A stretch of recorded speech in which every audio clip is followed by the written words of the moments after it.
Saudi अरब ने Lebanon को तगड़ा झटका दिया है और कह दिया है लेबनान के राजदूत को देश छोड़ने के लिए। इतना ही नहीं, सऊदी ने तो रोक लगा दी है लेबनान के साथ हर तरह के इंपोर्ट पर। अब सवाल तो यह है कि सऊदी ने लेबनान के साथ ऐसा क्यों किया।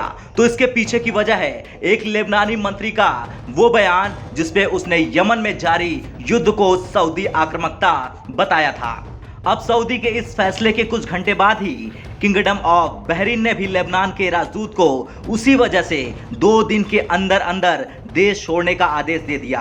बहरीन के विदेश मंत्रालय ने बकायदा इसकी जानकारी दी। दूसरी तरफ लेबनान के राष्ट्रपति और प्रधानमंत्री ने सऊदी अरब के इस कड़े फैसले पर बातचीत की और कह दिया देश के सूचना मंत्री से कि इस पर तुरंत उचित निर्णय लिया जाए। दरअसल सऊदी अरब के सरकारी मीडिया ने इस खबर की पुष्टि की और बताया कि बेरूत में किंगडम के राजदूत को भी घर वापस जाने के लिए कहा गया है।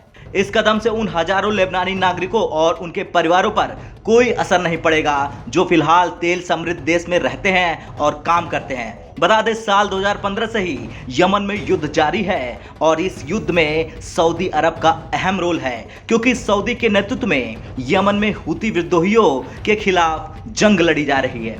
अब बात करते हैं सऊदी के लेबनान पर प्रतिबंध लगाने के बारे में। तो सऊदी का लेबनान से इंपोर्ट पर प्रतिबंध लगाना ऐसे वक्त पर सामने आया जब मध्य पूर्व का ये छोटा सा देश विदेशी मुद्रा की कमी से बुरी तरह से जूझ रहा है। यानी कि लेबनान की मौजूदा स्थिति खराब है और वो अपने आधुनिक इतिहास में सबसे खराब आर्थिक और वित्तीय संकट से गुजर रहा है। आलम यह है कि साल 2019 के दिसंबर महीने तक लेबनान का आर्थिक मंदी शुरू हो गया और उसके बाद से लेबनानी पाउंड ने अपने मूल्य का 90% से अधिक खो दिया है। लेबनान में हालत इतनी खराब हो गई है कि हजारों लोगों ने अपनी नौकरियां गंवा दी है और अब देश के 3/4 निवासी गरीबी झेल रहे हैं। इसके पीछे की वजह सऊदी है क्योंकि क्षेत्रीय आर्थिक महाशक्ति सऊदी अरब दशकों से लेबनानी उत्पादकों का एक प्रमुख बाजार रहा है।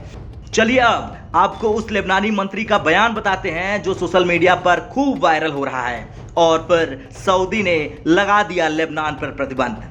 दरअसल सोशल मीडिया पर लेबनान के सूचना मंत्री जॉर्ज ने यमन में युद्ध को सऊदी अरब और संयुक्त अरब अमीरात द्वारा आक्रामकता के रूप में बताया। इतना ही नहीं, उन्होंने बिना सोचे समझे यह भी कह दिया कि यमन में युद्ध बेतुका है और इसे रोकना चाहिए क्योंकि वह अरबों के बीच युद्ध का विरोध करते हैं। तो वहीं अब सऊदी के एक्शन के बाद लेबनान के प्रधानमंत्री नजीब मिकाती ने कार्यालय में कहा कि उन्होंने जॉर्ज को फोन करने से पहले राष्ट्रपति मिशेल ऑन के साथ स्थिति पर बातचीत की।